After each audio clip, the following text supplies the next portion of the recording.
Hey guys, welcome back to Coursity. Today we'll be learning about Parliamentary Forums. Parliamentary Forums क्यों important होते हैं? Because इसमें expert committees बिठाई जाती हैं जो अपने एरिया में एक्सपर्ट होते हैं, जिसको उस एरिया की अच्छी नॉलेज होती है, स्पेशलाइजेशन होती है, सेंसिबल पर्सन्स होते हैं उस एरिया के, उनको बिठा के जो है सजेशंस लिए जाते हैं. ठीक है, वाई दीज आर इम्पॉर्टेंट, इनके ऑब्जेक्टिव क्या है, कंपोजिशन क्या होती है और एट प्रेजेंट कितने फॉरम है, उसके एक्सप्लेनेशन क्या है, वो किस लिए बनाए हैं, वो इस चैप्टर में हम कवर करेंगे. ठीक है, एस्टेब्लिशमेंट ऑफ फॉरम क्या है कि एट प्रेजेंट 8 पार्लियामेंट्री फॉरम्स हैं. ठीक है, जो टाइम टू टाइम 2005 to 2013 बने. तो फर्स्ट जो फॉरम था that was on water conservation and management. ठीक है, वाटर कंजर्वेशन बहुत ही मेजर इशू है because there are many areas in India which are actually flooding and which are actually in drought situations. तो water management कैसे better way में हो सकती है, इसके लिए establishment of forms important था. तो first form water conservation and management पे बना and फिर उसके बाद youth पे बना because India is a country with lot of youth, जिसको हम अच्छा कैपिटल फॉर्म में यूथ को यूज़ कर सकते हैं, as a human resource use कर सकते हैं. ठीक है, और सो दैट कि अच्छा डेवलपमेंट कंट्री का भी हो और यूथ का भी हो इन राइटफुल डायरेक्शन. ठीक है, चिल्ड्रन, ठीक है, चिल्ड्रन को इन्फेंट और या फिर फीमेल फिटिसाइड वगैरह ये सारी चीज़ें होती है, उसके साथ कैसे डील करना है. उसके बाद global warming and climate change का है, डिजास्टर मैनेजमेंट का है, आर्टिसंस एंड क्राफ्ट्स पीपल का है, मिलेनियम डेवलपमेंट गोल्स के ऊपर है. ठीक है, तो ऑब्जेक्टिव क्या होता है, बेसिकली ऑब्जेक्टिव ये है कि एक प्लेटफॉर्म ऐसा प्रोवाइड करना है जहाँ पे कंसर्न मिनिस्टर्स, जो भी मिनिस्ट्रीज डिपार्टमेंट इस चीज़ के साथ डील करती हैं, उनकी टाइम टू टाइम मीटिंग्स रखी जा सके, उनके एक्सपर्ट्स जो हैं एक्सपर्ट व्यूज़ लिए जा सके, मल्टीपल एक्सपर्ट्स को भी, उस एरिया के एक्सपर्ट्स को भी लिया जा सके. सपोज इट्स ऑन यूथ तो मल्टीपल ट्रेनिंग एक्सपर्ट्स को, IT सेक्टर को, मैन्युफैक्चरिंग सेक्टर्स को लेके आ सकते हैं. ठीक है, चिल्ड्रन है तो expert based on psychology, health related issues के लिए, जैसे माल न्यूट्रिशन वगैरह जो भी इशू है, तो क्रिटिकल इश्यूज़ पे डिस्कशन करने के लिए एक्सपर्ट डिसीजन लेना. एंड टाइम टू टाइम कैसे है कि एज वी नो कि धीरे धीरे जो मैनुअल वर्क से हम ज़्यादा ऑटोनोमस वर्क पे चलते जा रहे हैं. ठीक है, IT सेक्टर पे ज़्यादा रिलाई करने लगे. तो कैसे है कि टाइम टू टाइम जो भी IT सेक्टर में चेंजेस आ रही है कि कैसे हम technically know how and valuable inputs दे के अच्छे आउटपुट एनालिटिक्स ले सकते हैं.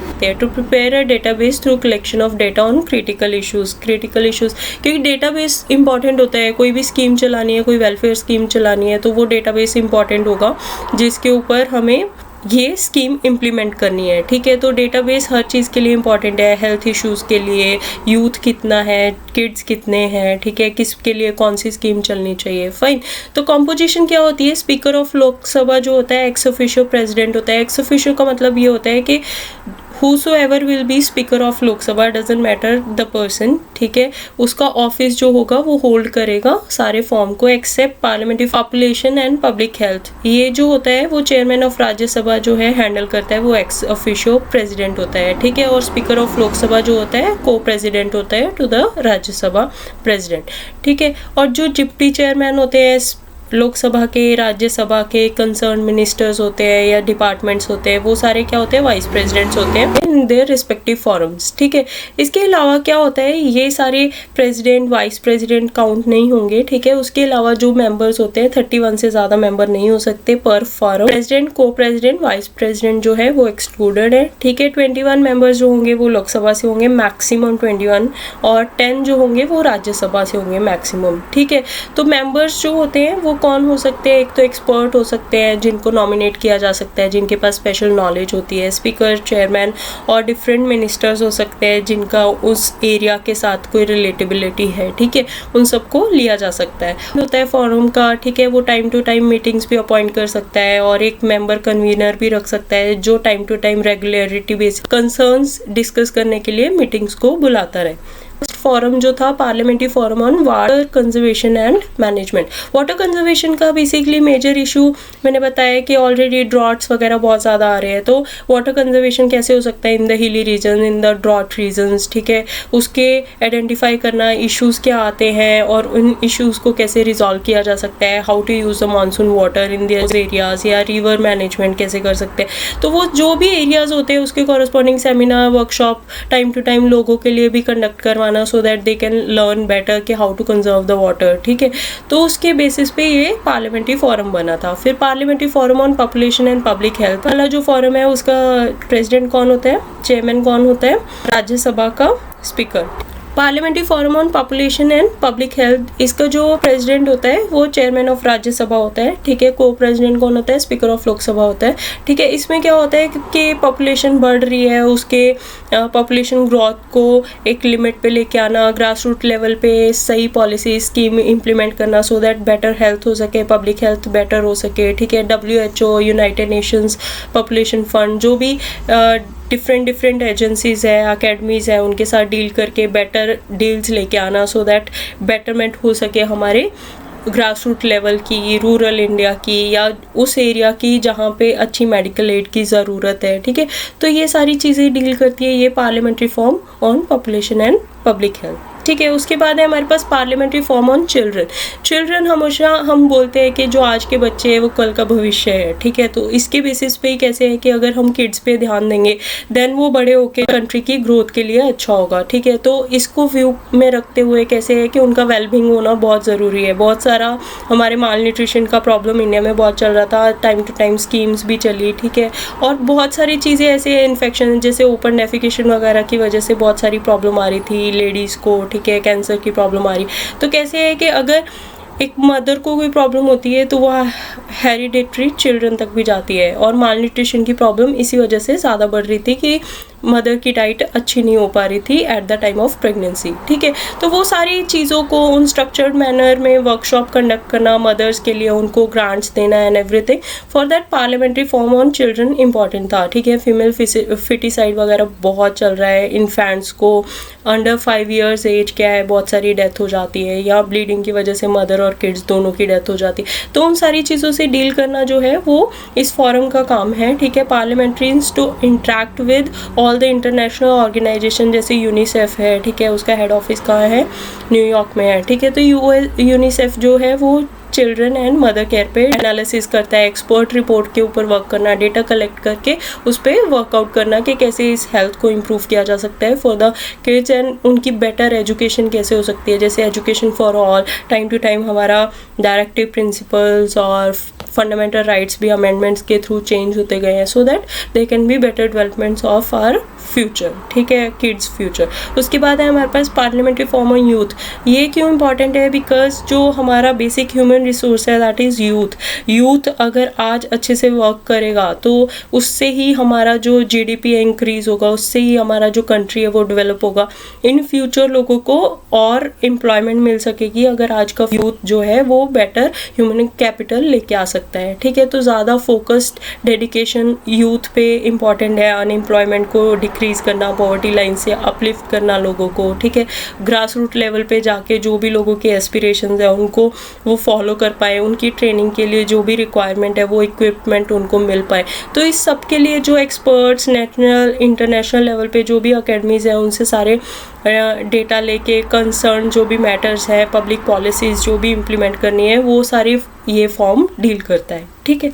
उसके बाद है हमारे पास parliamentary forum on global warming and climate change. This is a major issue at that time कि ग्लोबल वार्मिंग बहुत बढ़ते जा रही है। ग्लोबल वार्मिंग बढ़ने की वजह से बहुत सारे फ्लड्स लाइक सिचुएशन हो रहे हैं, बहुत सारे सीजन्स में चेंज आ रहा है, ठीक है, क्लाइमेट चेंज हो रहा है which is not good for the food web and also for the human beings, ठीक है। तो टेम्परेचर इंक्रीज हो रहा है, उसकी वजह से बहुत सारी चीज़ों पर अफेक्ट आता है। Global warming and climate change किस चीज़ से डील करता है, वो सारे सजेशंस बनाता है कि ग्लोबल वार्मिंग को कैसे कम किया जा सकता है, ठीक है। ग्लोबल वार्मिंग और क्लाइमेट चेंज बहुत ज़्यादा अकर हो रहा है, इसकी वजह से ग्लोबल वार्मिंग की वजह से फ्लड लाइक सिचुएशंस बहुत ज़्यादा बढ़ते जा रही हैं, ठीक है। रेनफॉल का सीजन्स चेंज हो रहा है, क्लाइमेट में ड्रास्टिक चेंजेस आ रहे हैं जिसकी वजह से ह्यूमन लाइफ बहुत अफेक्ट हो रही है, ठीक है। तो ये इसकी तरफ एफर्ट लगा रहे हैं कि इंटरनेशनल नेशनल लेवल पे जो भी हम पॉलिसीज़ इम्प्लीमेंट कर सकते हैं सो दैट ग्लोबल वार्मिंग का जो इफेक्ट है उसको मिटिगेट या रिड्यूस किया जा सके, सो दैट कल को हमें प्रॉब्लम ना आए, क्योंकि बहुत सारे आइलैंड्स ऐसे हैं ओशन लेवल जो है, सी लेवल है वो बढ़ गया है, जिसकी वजह से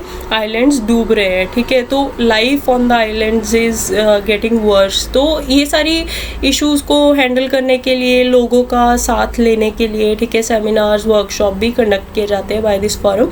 तो ये फोरम काफ़ी इंपॉर्टेंट है। उसके बाद है parliamentary forum on disaster management. Disaster किसी भी टाइप की हो सकती है, it can be earthquake, it can be flood, it can be any pandemic और एनीथिंग, ठीक है। तो वो डिज़ास्टर जो भी आती है तो वो पूरी कंट्री को इफ़ेक्ट करती है, इकोनॉमिकली, हेल्थ वाइज, यूथ को, हर फैमिली को, ठीक है। उस चीज़ को मिटिगेट करने के लिए या उस चीज़ से ओवरकम करने के लिए, जैसे कैसे होता है कि कभी फ्लड आता है, साइक्लोन आता है, तो कैसे होता है कि उस टाइम पे मिटिगेट एफर्ट्स लगाए जाते हैं कि उनके लिए प्रॉपर घर या रहने की जगह, उनके खाने की जगह, जो लोग भी उससे अफेक्ट होते हैं, वो अगर अच्छे से हैंडल हो जाता है तो आफ्टर इफेक्ट्स इतने ज़्यादा नहीं होते इकोनॉमी पे। बट कैसे होता है कि अगर उस टाइम पे डील नहीं किया जाए तो हो सकता है कि ह्यूमन लाइफ ज़्यादा चले जाए, ठीक है, ज़्यादा थ्रेट हो जाएगा। तो उन डिज़ास्टर्स को मिटिगेट करने के लिए, उनका इफेक्ट को कम करने के लिए ये वाला फॉर्म वर्क करता है, ठीक है। जो भी time to time member of parliament इकट्ठे होके जो भी अवेयरनेस लोगों में फैला सकते हैं, जो भी कैंपेन लोग टाइम टू टाइम चला सकते हैं, तो वो चलते हैं, ठीक है। उसके बाद है हमारे पास parliamentary form on artisans and craft people. कैसे हो रहा है कि टाइम टू टाइम जो है हमारा मेन जो फोकस है वो मशीन वर्क पे जाते जा रहा है, ठीक है। जो हम कपड़े पहनते हैं आजकल, वो सारा चीज़, तो हैंड का जो क्राफ्ट होता है, हैंडीक्राफ्ट जो होते हैं, उस पर हमारा उस पर एफर्ट ज़्यादा लगता है, लोगों की मेहनत ज़्यादा लगती है, मैनुअल लेबर ज़्यादा होती है, और उसकी कॉस्ट भी काफ़ी हद तक इसी वजह से ज़्यादा होती है, बिकॉज मैन पावर और वर्क एफर्ट ज़्यादा लगता है उस पर। तो बट उसकी जो वैल्यू है वो टाइम टू टाइम कम होती जा रही है, लोगों में डिमांड कम होती जा रही है, because every day new fashion, new चीज़ें आती जा रही है, ठीक है। तो उनका जो आर्ट है, उनका जो ट्रेडिशनल क्राफ्ट है, उस चीज़ों को सेव करने के लिए ये वाला पार्लियामेंट्री फोरम रखा गया था। टाइम टू टाइम हम देखते हैं कि दिल्ली में या डिफरेंट एरियाज़ में कैसे होता है कि आर्टिसंस के लिए म्यूज़ियम्स वगैरह में आर्ट एंड क्राफ्ट मेले वगैरह लगते हैं, फेयर लगते हैं, ठीक है। वो किस लिए लगते हैं? सो दैट प्रमोशन हो सके, लोग देख पाएँ कि आर्ट कैसा होता है, लोग खरीद पाए अपने घरों के लिए, उनको भी एक इनकम मिल सके, ठीक है। तो इसी चीज़ को प्रमोट करने के लिए गवर्नमेंट ने, ऑर्गेनाइजेशन ने बहुत सारी स्कीम्स भी चलाई, जैसे खादी एंड विलेज इंडस्ट्रीज़ को अपलिफ्ट करने के लिए खादी मैंडेटरी किया काफ़ी सारे फील्ड में। उसके बाद क्वायर बोर्ड बनाया, ठीक है, बहुत सारी काउंसिल्स बनाई, सो दैट रूरल इंडिया में जो आर्ट एंड क्राफ्ट है वो भी प्रमोट हो सके, अपलिफ्ट हो सके, ठीक है। टाइम टू टाइम बहुत सारे टास्क एंड प्रोजेक्ट इस पे बनाए जाते हैं, लोगों को अवेयर किया जाता है अबाउट द आर्टिसंस एंड उनके क्राफ्ट्स के बारे में, ठीक है। उसके बाद है parliamentary form on millennium development goals. Millennium development goals कौन से होते हैं? जैसे मैटरनल हेल्थ को इम्प्रूव करना, ठीक है, या एड्स और HIV की वजह से उसकी अवेयरनेस बढ़ाना, ठीक है, मलेरिया या और डिजीज़ेस जो हमारे इंडिया में फैलती हैं उसके बारे में अवेयरनेस करना। पोलियो के लिए जैसे बहुत स्कीम चली थी, ठीक है, पहले पोलियो बहुत ज़्यादा था इंडिया में, बट लेटर ऑन 2 बिन जिंदगी की जो अमिताभ बच्चन ने ऐड की थी वो हमें आज तक याद है कि हर बच्चे को मदर लेके जाती थी पोलियो ड्रॉप्स के लिए, तो to eliminate that disease from our country, ठीक है। तो ये time to time empowerment of women, empowerment of child, empowerment of youth, this is very important. तो मिलेनियल गोल्स ये सारी चीज़ें हैंडल करते हैं, माल न्यूट्रिशन को ख़त्म करना, पॉवर्टी को, हंगर को, ये सारी चीज़ों को अचीव करना ओवर द डिकेड्स, बिकॉज ये चीज़ें एक दिन में ख़त्म नहीं होंगी, ठीक है। तो ओवर द डिकेड्स के कैसे कैसे इस पे वर्कआउट करना है, कैसे कैसे पॉपुलेशन को अवेयर करना है, क्या क्या आइडियाज़ और व्यूज़ हो सकते हैं फॉर द लॉन्ग टर्म और शॉर्ट टर्म, वो सारी चीज़ें जो हैंडल की जाती हैं that is parliamentary form on millennium development goal से हैंडल की जाती है, ठीक है। That's all for this lecture, stay connected, bye.